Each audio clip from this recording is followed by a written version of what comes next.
I'm joined by a great set of panelists. I'm going to allow them to introduce themselves. So maybe Steve, we'll start with you. Sure. My name's Steve Cook. I have a fairly long tenure in the ETF space. I got into it with the launch of the Qs back in the late 90s.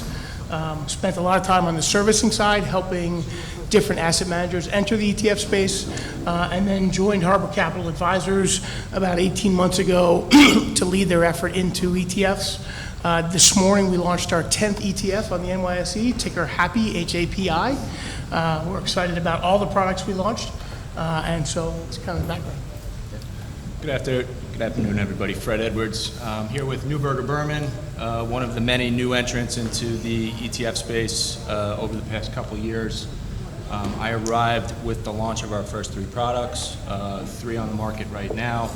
We've got a bigger picture in mind, just a little bit of background. I spent 6 years at ProShares. I worked at Mainstay Investments with Index IQ, and I had an equity trading background prior to that. Afternoon, everybody. I'm Michael Giuliano. I'm with Putnam Investments. Just like Fred, new issuer in the market. We've been in market since May of 2021. We have 6 ETFs now, all listed with Mo, and plenty more in the hopper. So I'm on our product and strategy team, and have been there since day one on our ETF launch.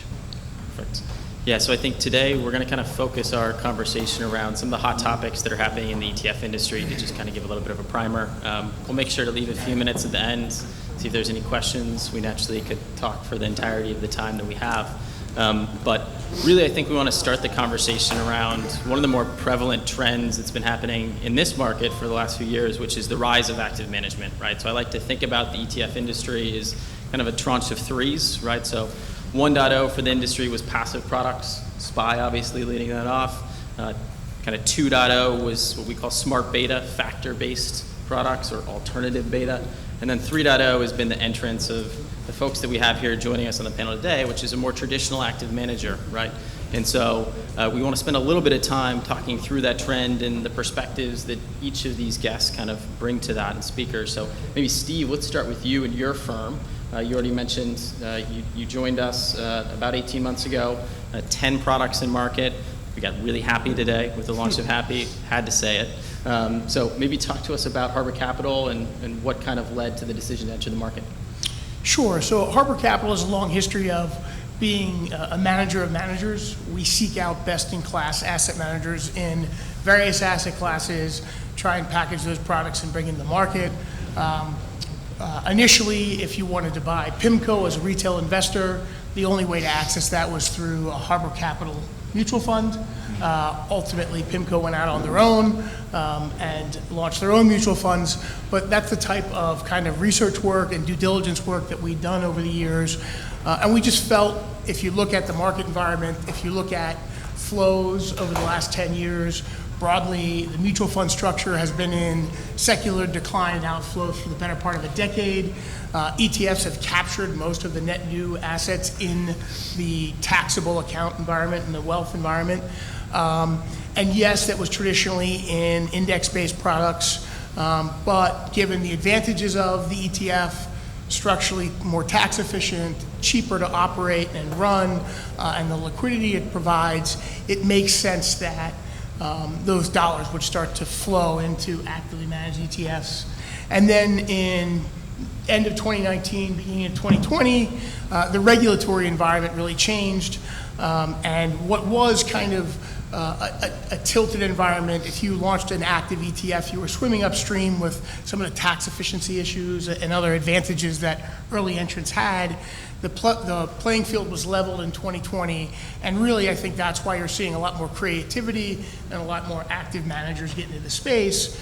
And with more supply comes more interest from investors, and so more flows are starting to move into those types of products. And so when people talk about, okay, most of the flows have traditionally been in index products, well, that was really almost the only choice that investors had. They didn't have a lot of opportunity in active ETFs. And so now that that regulatory playing field's been leveled, more products coming to market, we're starting to see dollars come into those types of products. Yeah, I think that the passing of what we call in the ETF industry, the ETF rule, was truly a leveling of the playing field, right? And so just to contextualize kind of the market and the size of the market today, you have roughly $300 billion in actively managed ETFs. compare that to the broader ETF ecosystem, and you're looking at, depending on the day, anywhere between 6 and 7 trillion, right? So lots of runway, but a market that has been growing really rapidly, particularly over the last 24 months. And so the NYSE, for instance, in the last 24 months, I think we've welcomed about 75 new active ETF managers, right? So this year alone, it's been 36 active ETF managers that have come into the market. And we're not just talking small shops, we're talking large legacy asset managers, largely having mutual fund strategies, closed-end fund strategies. You kind of name the wrapper, beginning to travel in the direction of becoming wrapper agnostic because of everything that Steve just shared. So Fred, obviously your firm was one of those with Neuberger Berman. Maybe talk to us about the entrance into the market, why the first few strategies, and kind of what's on the horizon. Yeah, sure. So, I think for a lot of the active managers out there, it's been kind of painful to watch, the growth of ETFs, passive investing, factor investing. If you're making the case, that you're an active manager, it's kind of hard to, just launch an index or some kind of factor-based product that doesn't have, PMs or bottom-up analysis behind it. And obviously you had, the rule in 2019, 6C11 kind of opened the door for the active manager. Neuberger had been discussing its entree into the ETF business as far back as 2015. That's when they filed. So waited very patiently, for that door to open for the active manager. And, like many out there, there's a little bit of recency bias in terms of, what do we launch, what's selling right now, what's going on in the marketplace. And again, things are moving very quickly out there. Neuberger decided to launch into the thematic space, and while it may seem like, we're chasing, it is an $18 billion franchise. We have, assets here in the U.S. running SMAs, assets in Asia. We're also doing some work in Asia for ETFs, and we thought it was kind of, a natural place to start.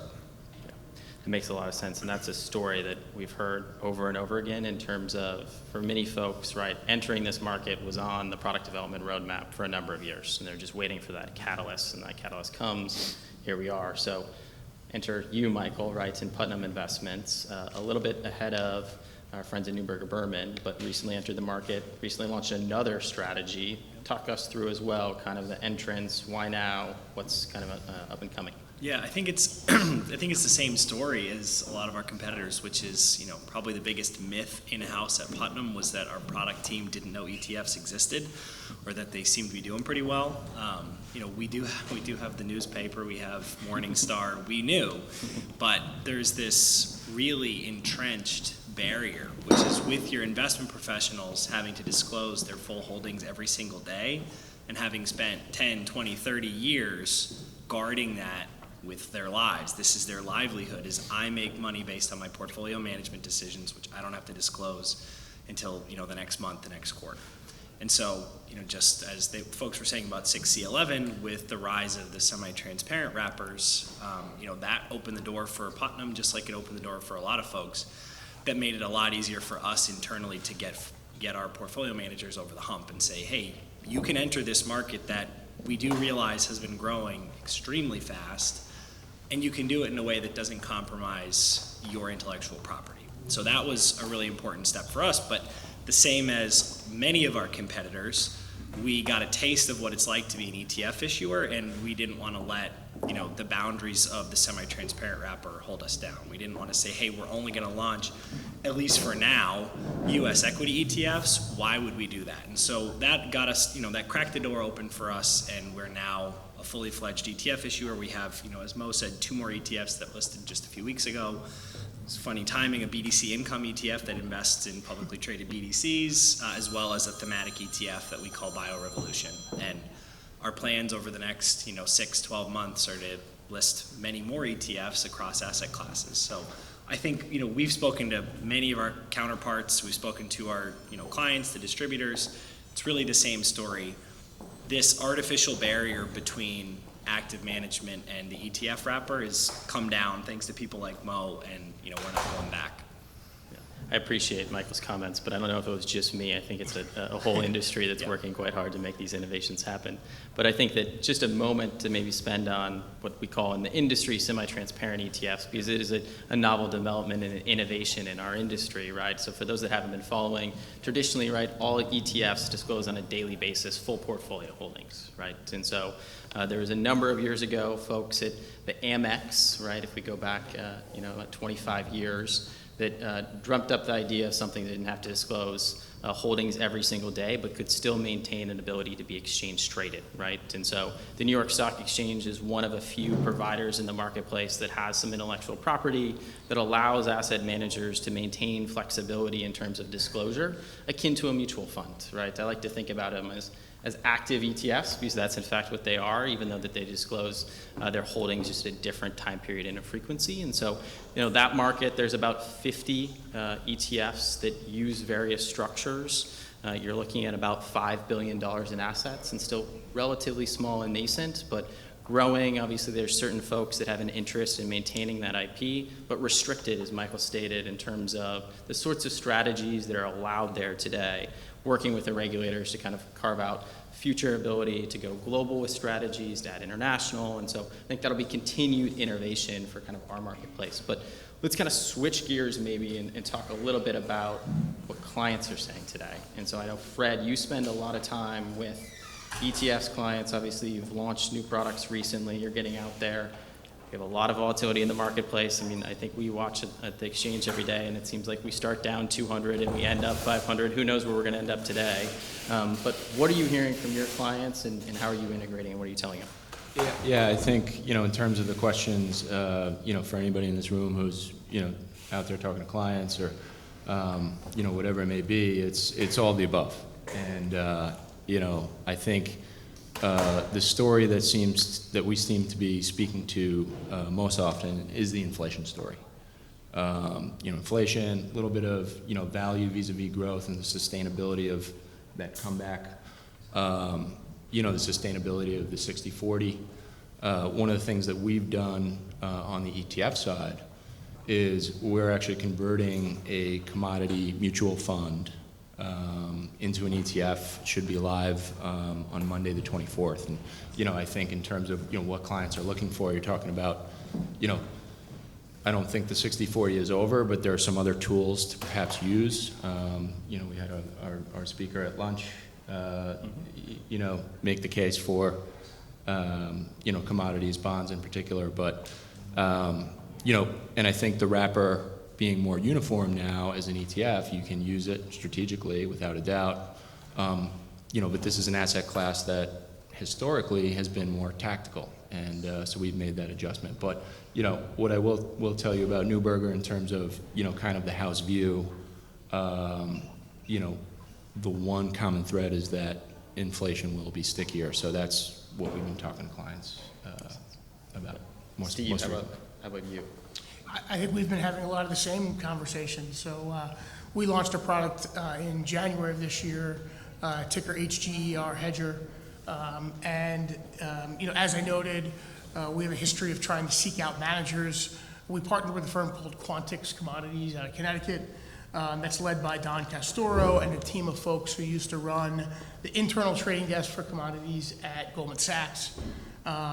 And traditionally, if you looked at many of the products that were out there, PDVC and others, they're built off of BCOM and indices that weren't really designed to hedge investors against inflation. They were designed to help corporations manage their commodity risk. And so we partnered with Quantix to design an index and a product that was specifically built to gain access to commodities, but was done so in a way that through the dynamic role strategy and through the creation of kind of two different regimes, one being based on scarcity, one being based on debasement, it dynamically shifts and protects investors against inflation. And so we're having a lot of those same conversations.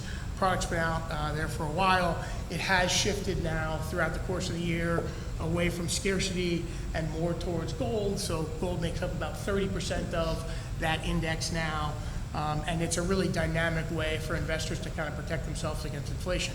That being said, nobody knows what's happening long-term in the market, and so our desire and goal is really to be able to build a suite of active ETFs such that if folks want to build an entire balanced portfolio, they could do so utilizing Harbor ETFs. And so we spent a lot of time launching active products in international core, large cap value, large cap growth. Still a long way to go, but we really feel like we've made some good strides, obviously, in the last 12 months at being able to offer those types of really solid solutions from really good managers in the active ETF wrapper. Yeah. I know, Michael, you spend some time with clients, but you obviously spend most of your time thinking about the product development roadmap. I mean, you feel free to opine on client commentary, but would love to hear from you in terms of, as you were hearing things from your teams, what are those strategies? What else are you guys looking at? What are you considering? Yeah, they don't let me out of the house very often, so it's always nice to see clients and see other folks from the industry. But I think the thing that I'm most excited about is that our industry has so much creative energy. There's so much entrepreneurial spirit on behalf of innovating with new products. The problem is when you have, as Mo said, sort of legacy managers like Putnam, there's only one direction historically for that creative energy to go, which is new types of investments, and very quickly that can take you away from your core competency. So let's say you're restricted in the US retail market, the only thing you deliver your products through is a mutual fund. Well, you can't innovate on vehicle, you're gonna have to innovate on investment strategy.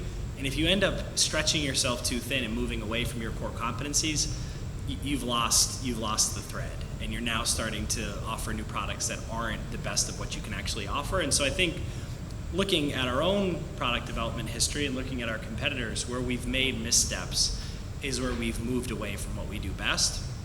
What's great about the rise of the active ETF, it's a new way for a manager like Putnam to continue doing exactly what it does best. So take our large cap value strategy, for example. It is a $16 billion mutual fund. The market has told us, hey, you're good at this. We have strong demand for what you do in the large cap value space. So instead of Putnam having to just try to do something different, we can deliver that same strategy to a whole new set of clients through an active ETF, and we've already found that. You know, we've raised roughly $100 million in about 18 months. That's a huge win for us, but it's more importantly, it's a huge win for our clients, because it allows them to continue getting what Putnam offers, but in a new vehicle, rather than having to say, I wonder why Putnam's doing that. Is this new product decision really connected with what clients need? And this has allowed us to stay really true to what we do best. Yeah, and Fred brought it up already, but so I'm going to kind of put you on the spot, Michael, and feel free others to kind of jump in here. The idea of a mutual fund ETF conversion, right? And so that is another pathway that is developed for managers in terms of entering the market, right? And so kind of the trailblazer was a firm called Guinness Atkinson, right, who did the first conversion a little under 2 years ago. And then, you know, the more notable one is someone like Dimensional or DFA, right, who has quickly become the largest active manager by assets under management because they decided to use a product strategy by which they were taking largely legacy taxable strategies and turning them into ETFs, right? And so already have roughly $55–60 billion in assets under management, and are number one there in kind of the space. But you guys thought about that in terms of roadmap. Obviously, Fred, you have one that's going to happen next week on the NYC, but Michael, I'll start with you. Yeah, well, it's funny. I was talking to, they do let me talk to clients sometimes. I was talking to one of our biggest clients, Wirehouse, who I think is represented here today. And, I was talking to one of their home office due diligence analysts about our plans for, our future ETF launches. And the guy I was talking to said something about, oh, are you all thinking about doing that? And I said, well, what do you have to say? We're not going to do anything that's going to go against what works for you and for your clients. You're our main point of contact for the entire market. And so we don't have permission to do something drastic like convert a mutual fund to an ETF if our biggest partners don't approve of it. So I think that's what's really changed for us. When we first, entered the ETF market, we did talk about that. It would be a really good way to get scale in our business quickly. It would be a good way to become relevant in the ETF market. But is it what the end clients want, and is it something that our distributors can accommodate? 18 months from that time, our distributors have said, we've done it a few times now. It's actually not as hard as it seemed. We're pretty comfortable with it, and overall the retention at the underlying client level has been pretty solid because clients recognize that the ETF has major structural advantages over the mutual fund. So I'd say our thinking, we're not there yet. We haven't done anything. We haven't disclosed any plans publicly to do so. But our thinking has evolved really pretty meaningfully because we've seen folks do it and do it really well. Fred, anything to kind of add on the pending conversion and broader plans? Yeah, I mean, just generally speaking, as it relates to conversions, the two main factors, to consider traditionally for mutual fund managers is, cash drag. And now theoretically, with the creation redemption mechanism out there, you don't have that problem where, your decision to carry cash is now considered an active position. And then, of course, the tax efficiency of ETFs is available to, active managers as well. The custom in kind, transaction market is, very robust. It's very efficient. And so long as, the current regime of regulation stay in place, it's better for both, the client and the manager, to run money in a mutual fund. What I can say about our conversion in the commodity space, it's a 40 Act Cayman sub. There are no tax benefits necessarily given the structure of this particular fund. We just think the vehicle is more appropriate to a broader client base. Makes sense. Steve, anything you'd like to add? Yeah, so we actually did a conversion earlier this year. We partnered with one of our sub-advisors on another fund. They had a growth dividend strategy that they had outstanding for the better part of 10 years. It was really closely held partners of the firm, the founder of the firm, Will Muja, and others at Westfield who had invested in it. They didn't really have distribution, but it had a wonderful track record. It was actually a Morningstar 5-star rated fund that had no distribution. And so it was kind of the perfect world to convert. We converted that in May. We've seen good flows in there. The advantages have already become prevalent. We've been able to utilize some custom baskets to alleviate tax drag where the manager's repositioning. So we're really excited about that. It's a great product. And to the earlier points, most of the firms that we work with were super helpful and super interested in making it all work. So the distribution partners don't fear it. They're not worried about it. As long as you're reaching out to them and communicating with them, it's been a great experience. And then I think, most of it has focused on equity products. I think one of the real interesting things that we've had, because we have a couple more filed to convert now, on the fixed income side, there are a couple of managers who have come back to us and said, listen, we have some really tax-sensitive fixed income products. Generally, in the mutual fund structure, it takes us a long time to reposition the portfolio because we don't necessarily want to be generating and selling bonds while they're at a premium, where we'd be generating further tax liability for our investors. And so we lose 20, 30 basis points of returns every year waiting for those bonds to either mature or fall into a position where they're not having to generate capital gains. And so the ETF structure would actually allow us to beef up our returns by 20, 30 basis points if we converted it. And so that was really interesting. And so we have some products that we think we're going to convert on the fixed income side. And that had generally not been something that many folks had considered when looking at conversions. It was always more an equity-based strategy, but we think it has a lot of legs in the fixed income world as well. Yeah, so to just contextualize, again, I think my role is just to put context and data behind everything. So we're looking at about $55 billion in assets that have converted from mutual funds to ETFs, and about 25 products, right? And I think in the pipeline, you have north of 15, and from a number of different issuers, right? So I mentioned Dimensional, Guinness, obviously we have two up here. We have the folks at Invesco, JP Morgan, so a lot of different asset managers using this as part of their toolkit and clearly looking at their product lineups and figuring out where does it make sense as they go through everything that they kind of just shared. So maybe staying on the topic of innovation, right? Because we've talked about within the wrapper that 1, 2, 3.0, we've talked about semi-transparent ETFs, obviously the conversions, all great things that provide more access to the wrapper. As each of you think about the wrapper, what else do you kind of see as potential areas of innovation? Maybe Steve, I'll start with you and go in the opposite direction. I think it's really, green fields. There's plenty of innovation opportunities out there. I think specific asset classes that have yet to been accessed in ETFs, ways of delivering packaged small cap strategies, as we talked about, commodity strategies, multi-asset strategies, I think, are ripe for innovation within the ETF wrapper. So, again, the ETF rule and the changes associated with the regulatory environment have opened the door. Anything you can do in an active strategy on the fund side, you can issue and do on the ETF front. It will take a little while, obviously, due to market conditions and everything else for us to get there. But the opportunity from my perspective is limitless. We've now launched an international strategy, global strategy, large cap equity. So I think rounding out some of the style box information, yes, is all there. But from a thematics perspective, I think more firms are looking at that on the active front. I really think multi-asset will come into play, particularly in this type of environment where those types of products can really help protect against the downside.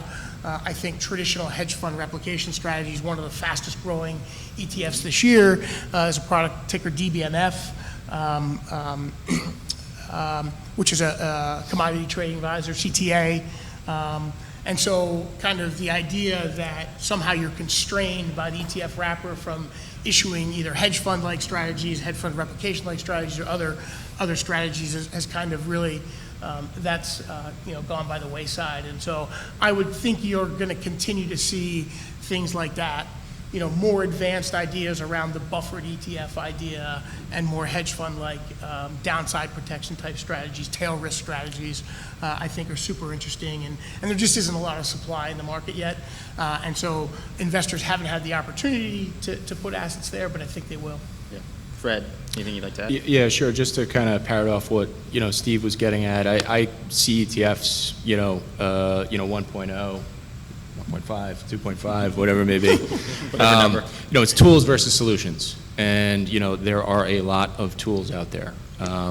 We haven't, found all of the solutions. If you look at kind of what's, selling out there, enhanced income, you've got defined outcome, you've got some of these buffer strategies.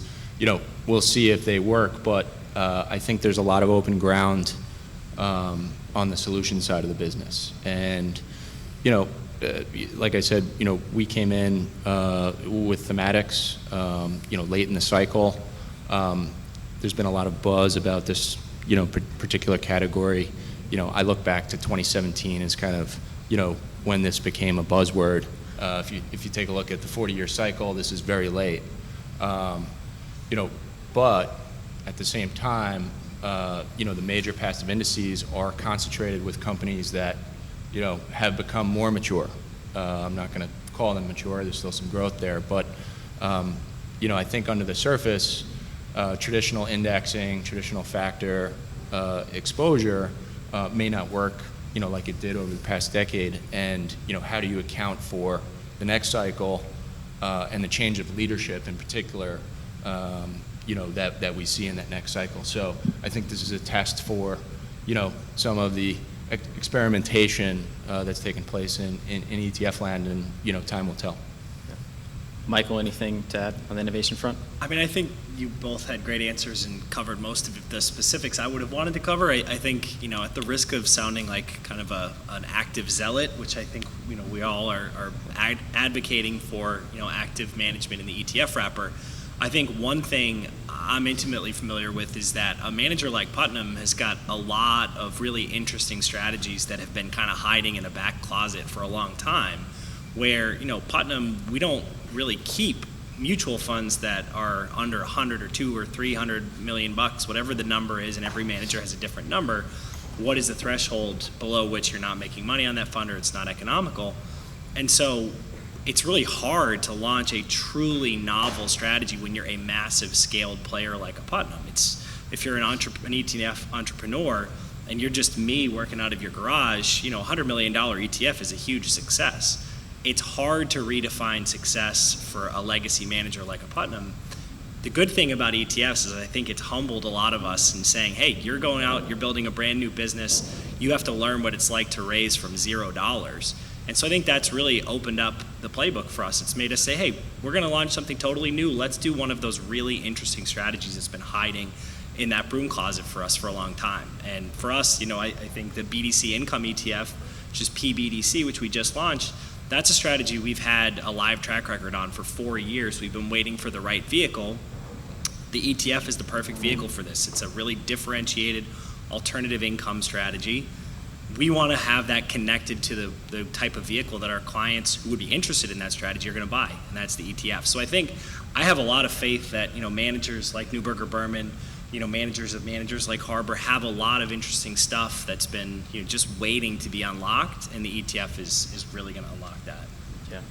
Yeah, so I'm going to contextualize again, because that's, again, what I do. And so I think that from an exchange perspective, naturally, we're seeing a lot of different things happen. There's a few trends that I would point out and just amplify. And so one would be alternatives, right? And so we mentioned one particular product that has grown really rapidly from basically about $100 million to $1 billion this year, that's NYSE listed.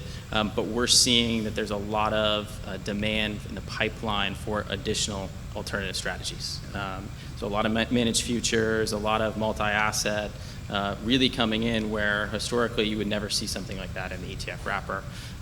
Two is commodities, right? And so both commodities and alternatives have garnered more assets this year from a new cash flow perspective than the prior 5 years combined, right? And so there are areas in which they're growing, and actually the first half of this year set up very nicely for the commodity market. And we heard a lot from Jan in terms of kind of his viewpoints on that, but I think that we're going to continue to see more in commodities. And then the last thing I would say is we think about thematics, right? And obviously Neuberger Berman is there talking about equities, but we're seeing on the fixed income side, right, kind of the rise of something more niche-y, right? And I wouldn't necessarily use the term thematic in terms of speaking to what we're seeing in that marketplace, but we are seeing people take everything and bring it down to more narrow constructs, right? And so the first subset of products that were launched that are specifically tracking things like the 1 year, the 3, the 5, and the 10, right? With just 5 or so holdings, right? So very novel, very different than anything that we've seen traditionally within the wrapper. And so I think as we think about other active managers that are coming to the marketplace, other innovators, they're clearly looking in those swim lanes at what opportunities can come up. And in fixed income market, right, we recognize that that's a market that historically has lacked liquidity, right, and has been somewhat untransparent. That is changing very rapidly with technology, and so I think that in itself is unearthing new opportunities as well. So we have, I think, roughly 10 minutes. I'm going to pause for a second to see right away if we have any questions from the audience, if there's a brave soul out there. If not, I'll pepper away with some additional questions.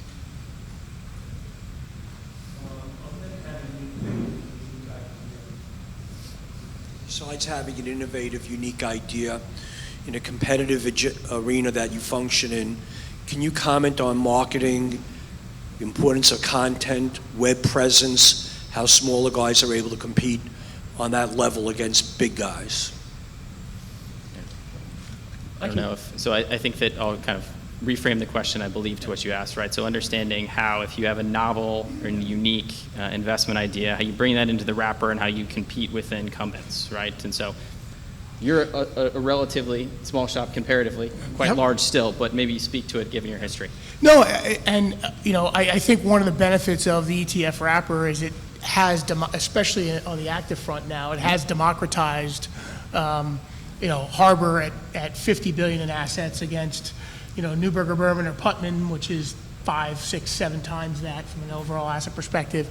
If you can really target, particularly in the digital world from a marketing perspective, you have the opportunity when you're launching a product to compete for the same dollars as Putnam and Neuberger, the same advisors, the same net new flows, because none of the products are generally allowed onto platforms and through the traditional distribution channels. And so if you can hone your message and you can build up a presence within the digital channels, you have a much better chance for success.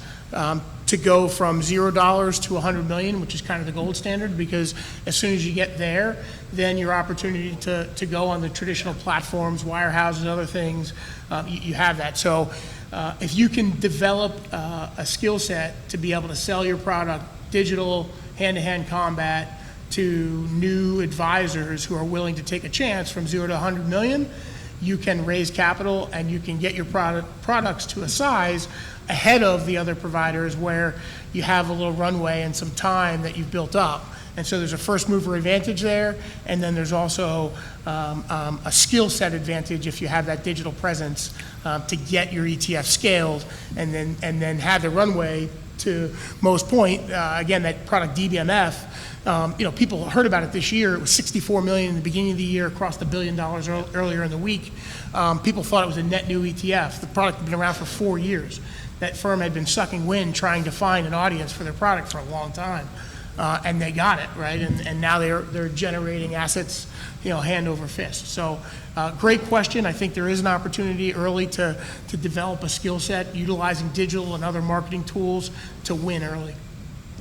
Yeah, I think maybe the only thing I would add, right, is we think about the ecosystem, it's built up very nicely to support smaller issuers as they enter the market, right? So you have obviously your own path that you can go down in terms of vertically integrating your business and developing it, right? Similar to the three panelists right here.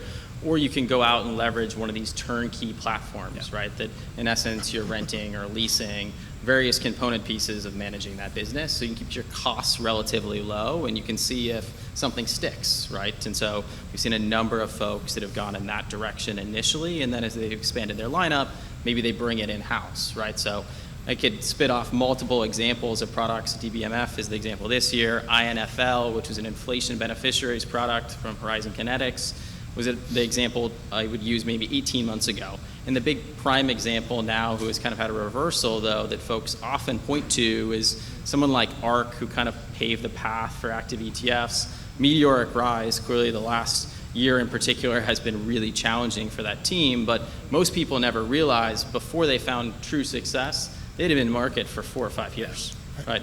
And so it was a battle to get there before they actually took off and gained the lion's share that they did. Love her or hate her, Kathy Wood changed the game. I mean, She you definitely can did. criticize her investment strategy, you can criticize a lot of different things, but she absolutely democratized raising assets in the ETF space on the active ETF front, and she kind of invented a path for success. So, Yeah, kudos to her. Any other questions? Yeah. Unlike ETFs, mutual funds can soft close. So let's just say you were to get a lot of assets. What options have you considered to deal with that so that you avoid diluting performance? Yeah, sure. I think, and I'll let you hop in after that. I think that's a very important question because you can't, close an ETF. So certain exposures, do have capacity constraints at some level, and I think, in fixed income, which is where I think the most interesting opportunities are. The question is, we kind of talked about playing a niche strategy. You've got, treasury yields, now you've got a lot of room to get creative, but how creative do you want to get? How niche can you get? And that's, I think, one of the questions being asked in product development rooms is, hey, there may be capacity issues. So that's a good question, and I would argue, I know, certainly, Neuberger evaluates that risk, and I'd imagine, most others do as well. yeah, I think to provide a direct answer, there is the regulatory availability to tag creation fees at a higher rate than redemption fees, right? So that is allowed right now. So I can go out and charge a 2% creation fee on my product at any time I want. And that's perfectly legal and perfectly available now, obviously, if I'm trying to raise assets, I'm not going to do that. But that's certainly, and there are other levers that are like that you could deploy if you were worried about still being able to offer your product on the market, still being able to allow investors, you and I, to trade actively. That's not going to affect their ability to go ahead and buy or sell. So there are things like that you could do. The idea that there's nothing available and that capital or capacity constraints would prevent some asset class from being issued an ETF. No, there are things that managers can do. We haven't gotten there yet, but there are opportunities. And then, adding sub-advisors on products for particular asset classes. If you're launching a small cap product, would you go with just one advisor? Well, if you're a firm that only manages in-house money, maybe that's a constraint. If you're a firm that goes out and seeks sub-advisors, we have the ability to add 2 or 3 sub-advisors and the $1 billion in capacity that might come along with that. And I can provide a very specific recent example. So I mentioned our BDC income ETF we just launched. That's a relatively capacity constrained type product, and we spent a lot of time thinking about what was the right vehicle to use to offer that to the market. And we spent a lot of late nights in an office saying, what would we do if this product raises so much money that we don't know what to do with it. And I think the nuclear options of kind of either directly or indirectly soft closing the fund, and trading at a persistent discount, it's not ideal. Having a ratchet up fee, not ideal. Like, there's a lot of these options that exist that are not ideal.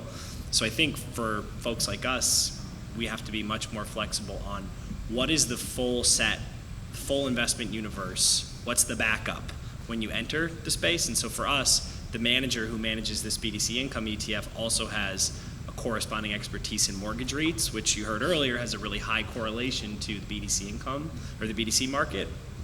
So not ideal. We don't want to have this be, a BDC income and mortgage REIT product, but that flexibility is built into our prospectus so that when the time comes, knock wood, if that happens, great, we're going to be able to continue offering the same fundamental expertise, which is small cap income, without having all of the laundry list of problems that happen when you have an oversubscribed fund. Yeah, I think that's a phenomenal question, and obviously one as an industry continues to be an area of focus, right? I mean, I call it the first world problem as we get to that level, right? As you start thinking about the size of the products to achieve some of those capacity issues, but one that's very important that asset managers are thinking about ahead of time. So I think you got a good feel for that. So I think we're right at time. We'll take one more question. We'll be quick. Yeah, okay. Hi, yeah. So I think, Fred, you alluded to this, but what are your thoughts or what are you hearing regarding the possible repeal of the in-kind exclusion for 852b6? And then, what would a path forward be if that were to happen? Yeah, I can't speak to, is that rumor or? I've heard the rumor, but it was proposed last year. Yeah. It was, yeah. I honestly, I don't follow that. I would imagine that that does change some things, certainly from a product development standpoint. And I guess, to some extent, you probably see, funds with no assets kind of close if, in fact, that was, part of the decision to launch. But I can't really speak to the probability. I think when that first came out, right, proposed by a senator in Washington, and the feeling was that somehow ETFs were, the asset management tool for the super rich. I think the industry has done a great job explaining that really you'd be attacking the folks, mid-level folks that you said you didn't want to go after from a tax hike perspective. 92% of ETF investors earn $150,000 or less. And that's a statistic that the ICI and the industry itself came out with. And so I think they've done a really good job trying to educate Congress and others who had initially put forth that rule to show them that really you're barking up the wrong tree and you'd be going after the investors that you really didn't want to target. And so while anything's possible moving forward, I think broadly the industry is much more comfortable today, having gone through the back and forth and the education process with regulators, that we don't think that that's anywhere near a risk that it was 12 months ago and when they were talking about it this time. Yeah, I agree wholeheartedly with that. I think we've seen this a few times and it hasn't materialized for that very reason. So I do think now we're at time, so I'd like to thank Michael, Fred, and Steve, and have a wonderful evening. Thank you.